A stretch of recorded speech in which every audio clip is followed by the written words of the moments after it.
시편 1편 한 구절씩 봉독하시겠습니다. 시편 1편 복 있는 사람 한 구절씩 봉독하시겠습니다.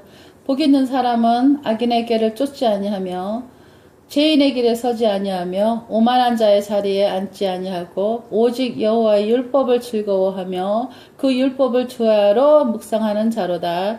저는 시냇가에 심은 나무가 그 시절을 쫓아 과실을 맺으며 그 잎사귀가 마르지 아니함 같이 그 행사가 다 형통하리로다. 악인은 그렇지 않으며 오직 바람에 나는 겨와 같도다. 그러므로 악인이 심판을 견디지 못하며 죄인의 의인의 회중에 들어가지 못하리로다. 대저 의인의 길은 여호와께서 인정하시나 악인의 길은 망하리로다. 아멘. 여기서요, 본 시에는요, 복 있는 사람이 어떻게 묘사하고 있는가 보면요, 여기 의인의 길과 악인의 길을 대조시키면서요, 참으로 복 있는 사람이 어떤 사람인지를 밝혀주고 있습니다. 여기 시는요, 의인의 성격과 조건이 묘사된 가운데서 그들에 대한 보상이 약속되어 있고요. 또한 악인의 운명과 종말은 의인과 달리 멸망이라고 기록되어 있습니다. 이처럼 시편 전체의 중심 사상에 이르는 지름길로서 우리는 죄를 멀리하고 하나님의 말씀을 가까이 하는 사람이 참으로 복 있는 사람인 것을 배우게 된다는 것입니다. 우리가 1절, 2절을 보면요. 복 있는 사람은 소극적인 면에서 세 가지 죄를 범하지 않는 사람이고요. 적극적인 면에서 하나님의 말씀을 생활해 하는데 힘쓰는 사람입니다. 소극적인 면에서 범하지 말아야 할 세 가지 죄는요. 악인의 죄를 쫓는 죄, 그 다음에 죄인의 길에 서는 죄, 또한 오만한 자리에 앉는 죄입니다. 이 죄들은 한마디로 세상을 사랑하는 것입니다. 적극적인 면에서요, 해야 할 일은 오직 여호와의 율법을 즐거워하며 밤낮 묵상함으로써 그 말씀을 실천하는 일이에요. 이것은 마음에 하나님께 두고 그의 뜻대로 살고자 하는 바른 신앙인의 생활입니다. 이렇게 성도들은 소극적으로 세상을 사랑하는 죄에서 떠나는 한편 적극적으로는 하나님을 사랑하는 생활에 힘쓸 때 복 있는 사람이 되어진다는 것입니다. 1절에서 보면요. 악인, 죄인, 오만한 자, 이렇던 사람을 가리키는 것이죠. 악인은요, 도덕적인 면에서 가치 기준을 제대로 서 있지 못해서 자연히 유혹의 욕정에 치우치는 자를 가리키는데요. 또한 죄인은 행동적인 면에서 야비하고 분명한 죄를 지으며 살아가는 자를 가리키는 것입니다. 마지막으로 오만한 자는요, 종교적인 면에서요, 거룩하고 진실된 것을 하찮은 농담거리로 여기며 하나님을 모독하는 자를 가리키는 것입니다. 이와 같이요, 이 말들은 점점 더 하나님께서 멀어지는 죄인들의 상태를 단계적으로 묘사하는 말입니다. 그러므로 우리는 하나님을 대적하는 큰 죄가 인격적인 면에서 악인의 꾀를 쫓음으로부터 시작된다는 것을 알아야겠습니다. 여기서 1절에 보면요, 악인의 출발점의 시기가 있는데요. 시편 기자는 죄의 상태를 세 가지로 설명하며 또 그 처음 단계는요, 악인의 꾀를 쫓는 자라고 말했습니다. 여기서요, 꾀라고 하는 것은요, 아직 긍연하게 드러나지 않는 사악한 것입니다. 사악한 것.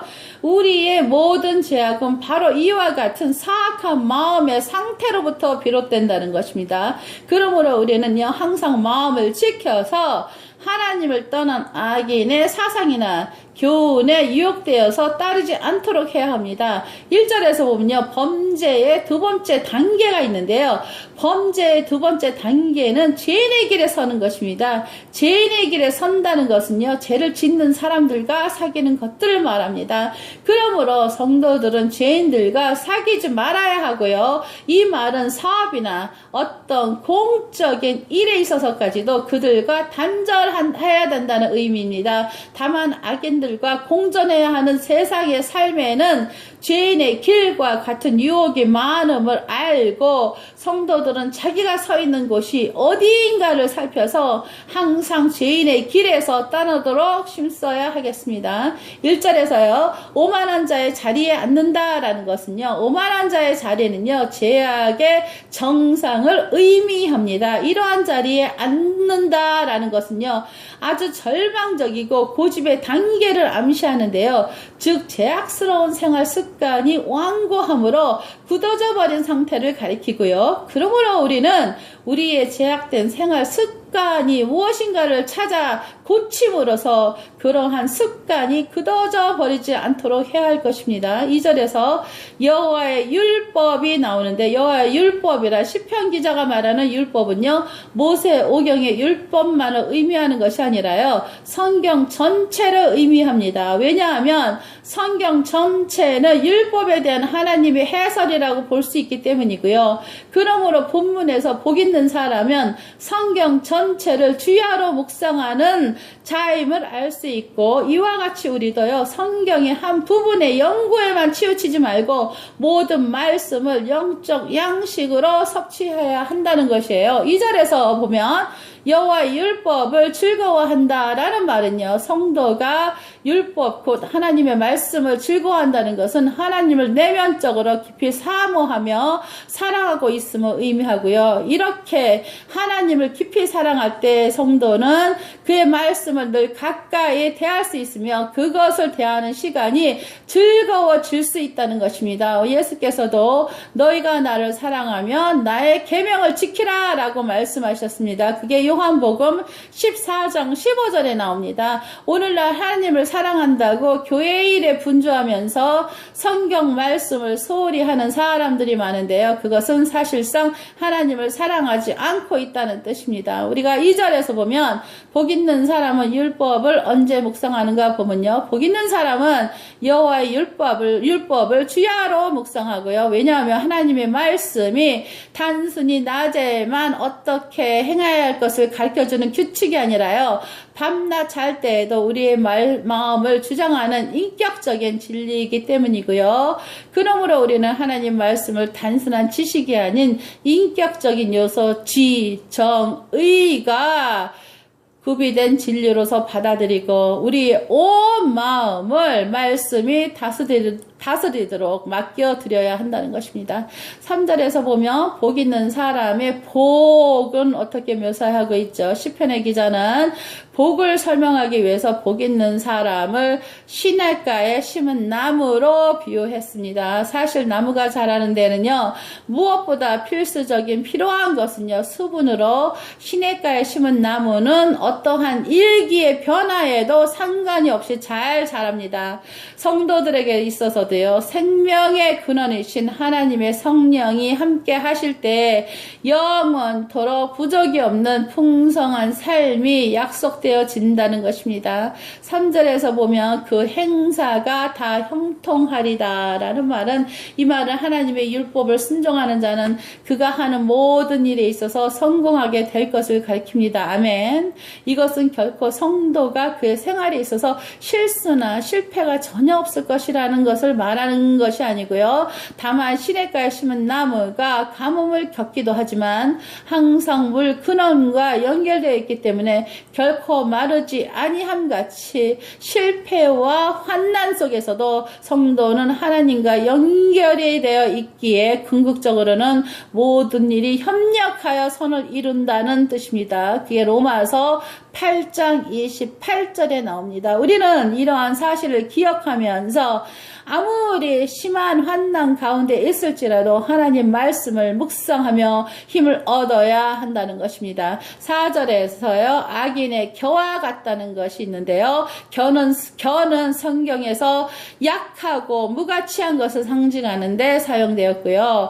그런데 겨는 타작을 할 때와 알곡과는 달리 바람에 날려버리게 됩니다. 이것은 의인이 시냇가에 심은 나무와 같다고 한 비유와 매우 대조적이고요. 즉 악인은 진정한 생명의 뿌리에 연결되지 않았기 때문에 순식간에 패망을 당하여 영영이 사라져 버릴 것이고요. 그러므로 성도들은 일시적인 악인의 형통을 부러워하지 말고요. 도리어 그들의 처지를 불쌍히 여겨서 하나님 말씀을 전해주도록 노력해야 되겠습니다.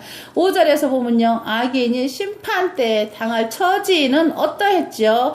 악인은요, 심판때에 마치 겨와 같을 뿐이었어서 하나님의 심판을 견디지 못하고요. 그러므로 그들은 수치와 당황스러움 속에서도 영원한 죽음에 처하여지고 말 것입니다. 여기서요, 심판이란 개인적으로 이따금 받는 징벌이 아니라요, 일시에 이 세상 전체에 내려지는 대심판을 말하고 있습니다. 앞으로 반드시 임할 심판의 날에는요, 각 사람의 성품과 일이 아무리 교모하게 감추어지고 위장되어 있을지라도 모든 것은 벌거벗은 것과 같이 드러나게 된다는 것입니다. 그러므로 성도들은 평소에 하나님의 말씀을 묵상함으로써 자신의 잘못된 것을 깨닫고 고침으로써 심판 때 구원을 얻을 수 있다는 것입니다. 그게 히브리서 4장 12절에 나오죠. 또 5절에 보면요, 악인이 하나님의 심판을 받음으로써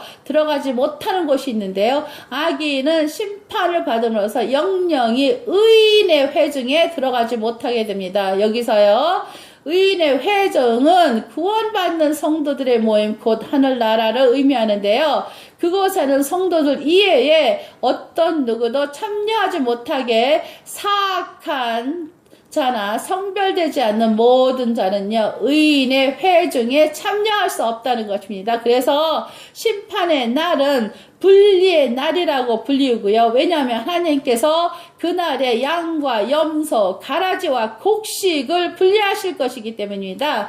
하늘나라는요, 세상에서 일찍이 없었던 완전한 자들이 모이는 곳이고, 이 곳이요, 성도들에게 약속된 영원한 처소임을 생각할 때 우리 성도들은 세상의 행복보다는 그곳에 늘 소망을 두고 살아야 합니다. 아멘. 6절에서 마지막 절 6절에 보면요, 의인의 길과 악인의 길은 어떻게 다르죠? 의인의 길은요, 하나님께 인정받는 길이지만 악인의 길은요, 하나님께 버림을 받아서 멸망하는 길입니다. 여기서요, 의인은 하나님의 말씀에 믿음으로 받는 자를 가리키고 악인은 믿음이 없는 자를 가리키는데요. 또한 길이란 말은 각 사람마다 가지고 있는 생활 방식을 상징합니다. 하나님께서 성도의 마음을 아시고 은밀한 기도를 들으시고요. 그러므로 성도는 비록 세상에서 미움과 환난을 받으나 하나님께 보호를 받아 머리털 하나도 상치 아니한다라는 것입니다. 그러나 악인의 생활 방식은 하나님께 인정받지 못하고요. 따라서 그들의 생활에 일시적으로 즐겁다 하더라도 결국에는 멸망으로 끝을 맺게 된다는 것입니다. 우리는 생활의 순간순간마다 의인의 길과 악인의 길을 선택할 갈림길에 서 있는데요. 그러므로 일락보다는, 그 다음 쾌락보다는 영원한 생명을 바라는 가운데 믿음으로 의인의 길을 선택하며 나아가야 할 것입니다. 오늘의 요절은요, 복 있는 사람은 악인의 길을 쫓지 아니하며 죄인의 길에 서지 아니하며 오만한 자의 자리에 앉지 아니하고 오직 여호와의 율법을 즐거워하여 그 율법을 주야로 묵상하는 자로다. 아멘. 오늘의 말씀은 여기까지입니다.